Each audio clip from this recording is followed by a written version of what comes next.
আজকের পর্বে স্বাগত সবাইকে।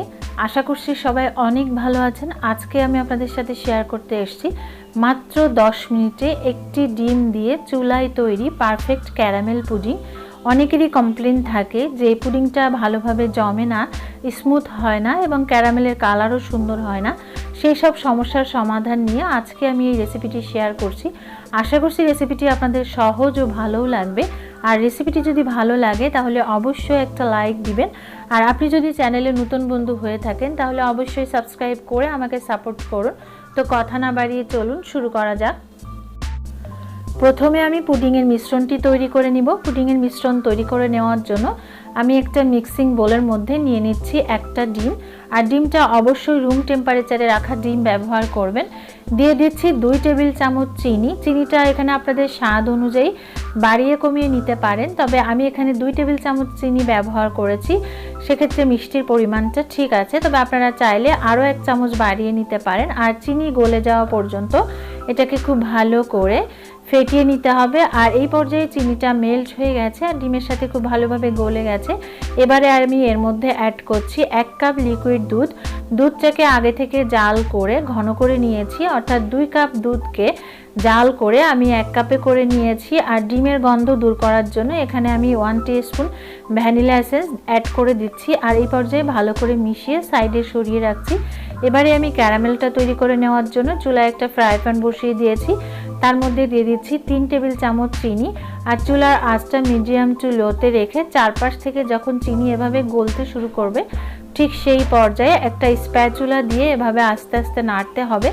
আর নাড়তে নাড়তে যখন চিনিতে একটা সুন্দর কালার চলে আসবে সেই পর্যায়ে ক্যারামেলটা কিন্তু একদম রেডি হয়ে যাবে। আর এই পর্যায়ে ক্যারামেলের কালারটা খুব বেশি ডার্ক করতে যাবেন না, সেক্ষেত্রে ক্যারামেলটা কিন্তু তেতো হয়ে যাবে, খেতে ভালো লাগবে না।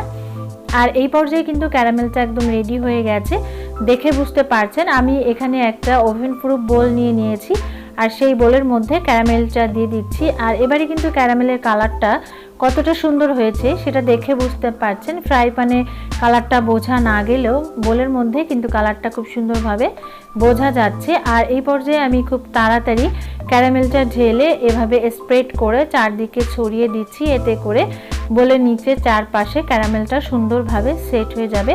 আর এই পর্যায়ে আমি 5 মিনিটের জন্য রেখে দিব, এতে করে ক্যারামেলটা সেট হয়ে যাবে। ফিরে এলাম 5 মিনিট পর। হাত দিয়ে দেখছি এখানে কিন্তু আঙ্গুলের কোনো স্পট পড়ছে না, সেক্ষেত্রে বুঝতে হবে যে ক্যারামেলটা সেট হয়ে গেছে। আমি এখানে একটা ওভেন প্রুফ বোল নিয়ে নিয়েছি, তবে আপনারা চাইলে পুডিংয়ের যে কোনো বক্সে এটা তৈরি করে নিতে পারেন। আর সরাসরি সেই বোলের মধ্যে আমি সেকে দিয়ে দিচ্ছি আগে থেকে তৈরি করে নেওয়া পুডিংয়ের মিশ্রণটি।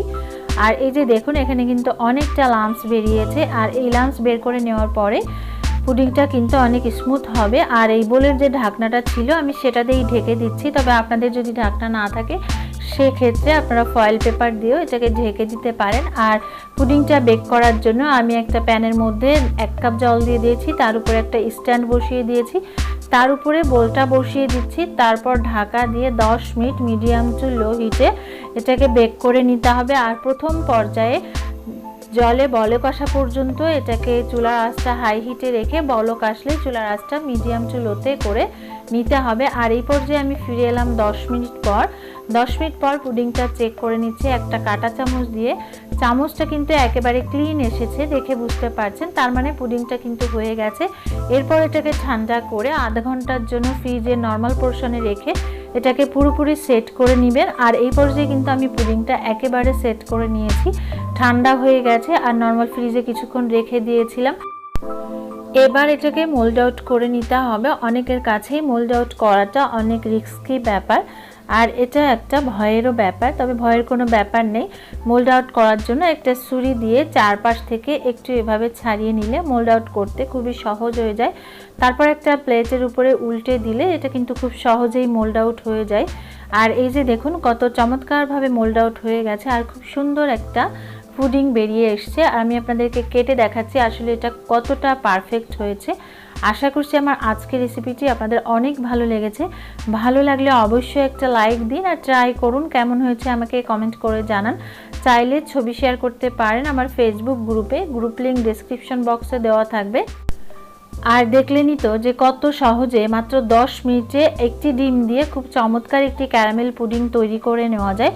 আশা করছি আজকের রেসিপিটি আপনাদের ভালো লেগেছে। রেসিপিটি ভালো লাগলে অবশ্যই একটা লাইক দিন, সুন্দর সুন্দর কমেন্ট করুন, বেশি বেশি শেয়ার করুন আর সাবস্ক্রাইব করে পাশে থাকা বেল আইকনটিতে ক্লিক করুন, যাতে করে সবার আগে আমার ভিডিওগুলো আপনার কাছে পৌঁছে যায়। কারণ আপনাদের লাইক, কমেন্ট, শেয়ার, সাবস্ক্রাইব আমাকে অনেক বেশি আনন্দিত করে। সবাই খুব ভালো থাকবেন। Thank you so much.